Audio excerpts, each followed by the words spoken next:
बहुत जल्द आने वाला वो बाहर है। तो आप सुन ही चुके हैं डॉक्टर अहमद मुस्तफा करीम साहब, फाउंडर अल करीम यूनिवर्सिटी कटिहार, वो बहुत जल्द आपके बीच आने वाले हैं। डॉक्टर अहमद मुस्तफा करीम साहब जिंदाबाद,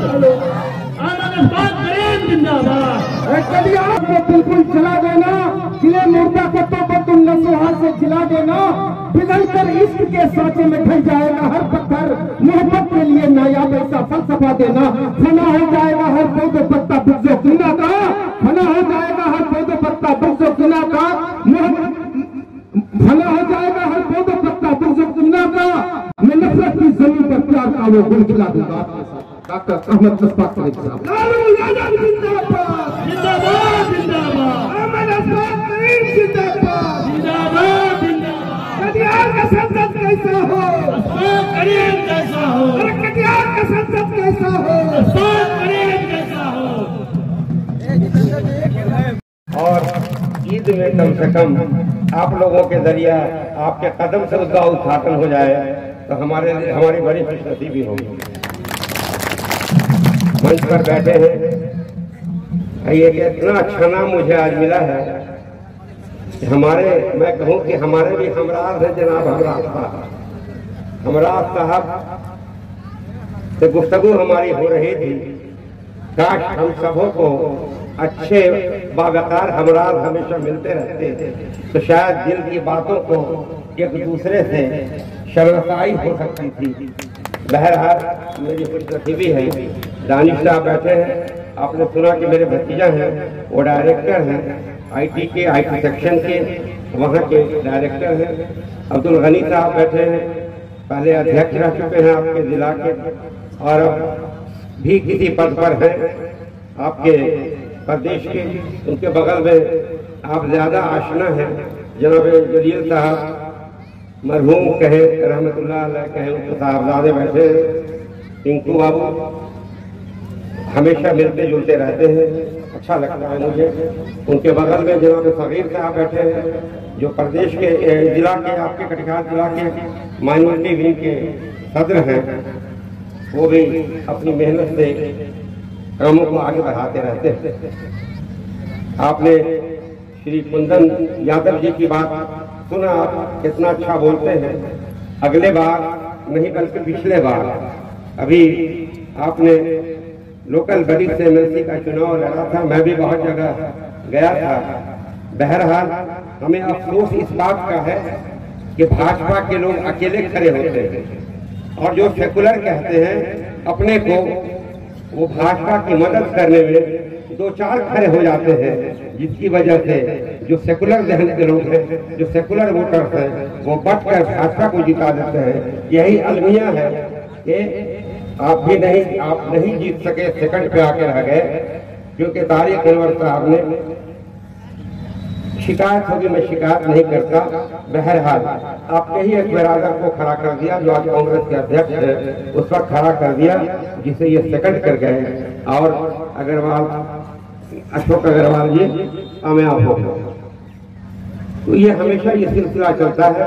तो हमें सीखने की जरूरत है भाजपा के लोगों से। जुल्म करने के बावजूद वो कामयाब होते रहते हैं, इसलिए कि एकजुट रहते हैं। उनमें यकजहती है, यकजहती हमारे लिए आई थी, लेकिन यकजहती भाजपा के लोगों में है।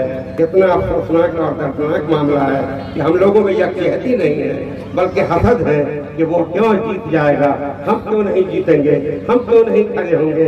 हम लोग हसद की वजह से, जेलसी की वजह से पस्ती की तरफ जा रहे हैं। इसलिए हसद करना छोड़ें, एक दूसरे को मजबूत करना सीखें, अपने लोगों को मजबूत करना सीखें, चाहे वो हिंदू भाई हो, मुस्लिम भाई हो, जो अपने हैं, जो सेकुलर ध्यान रखने वाले लोग हैं, जो हमेशा हमारा साथ देते हैं या हम उनका साथ देते हैं, उनको मजबूत करने का काम जब तक हम नहीं करेंगे तब तक जिन लोगों ने कॉन्स्टिट्यूशन बनाया था, संविधान बनाया था, ये सोचकर कि देश सेकुलर होगा, धर्म पर चलने की आज़ादी होगी हर इंसान को और इंसाफ की आज़ादी होगी और इंसाफ देना ये प्रियम्बल था, वो कमजोर होता जा रहा है। तो आप ये समझें कि डॉक्टर अम्बेडकर हो या मौलाना अबुल कलाम आजाद हो या पंडित नेहरू हो या जितने भी लोग उस वक्त के हों, उन लोगों के ख्वाब को आप शर्मिंदा ताबीर नहीं कर रहे हैं, बल्कि उन लोगों के ख्वाबों को आप चकनाचूर कर रहे हैं। ये हमारे लिए बेहतर नहीं है, ये हमारे लिए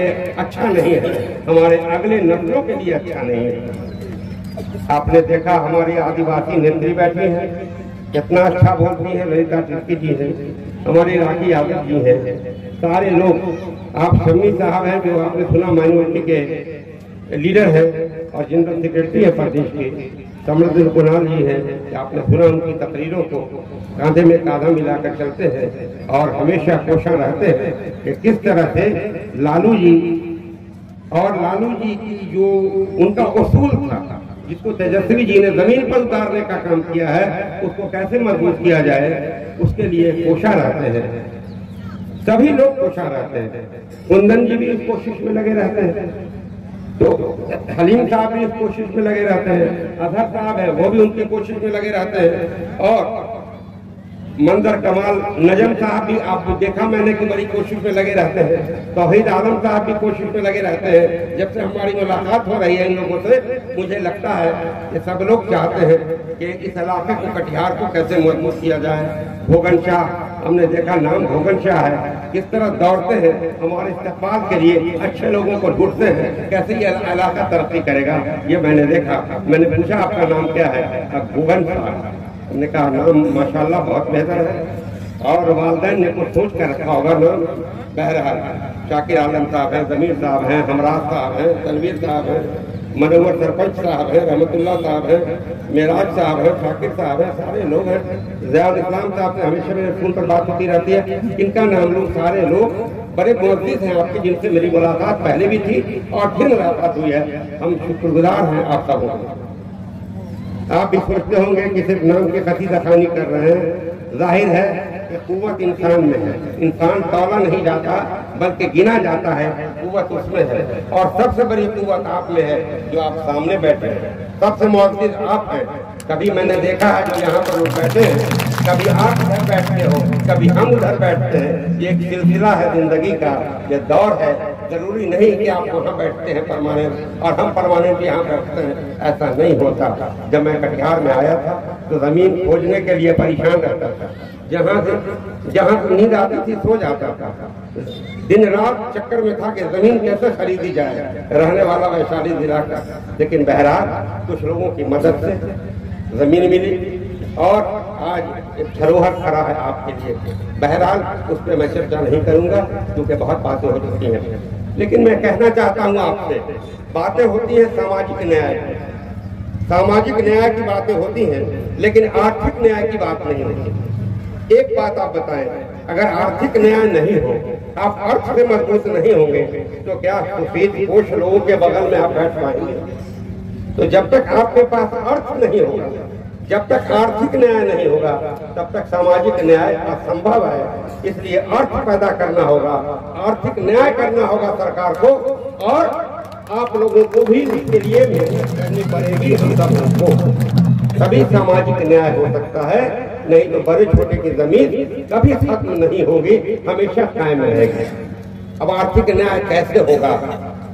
सरकार पे सिर्फ भरोसा करेंगे कि वो आर्थिक न्याय करेगा, वो 5 किलो चावल 5 किलो गेहूं दे देगा, उससे आर्थिक न्याय नहीं होगी, बल्कि आप और सुस्त और काहिल होते जाएंगे, काम करना छोड़ देंगे और सिर्फ दाल रोटी किसी तरह से पेट में चला जाएगा, और खाने के लिए सिर्फ वही 5 किलो चावल 5 किलो गेहूं पर आप मुनहसर तारीफ कर रहा था कि भाई यहाँ के काश्तकार बहुत अच्छे हैं, भाई पानी पटा रहे हैं, बोरिंग से पानी पटा रहे हैं और गर्मा धान रोप रहे हैं।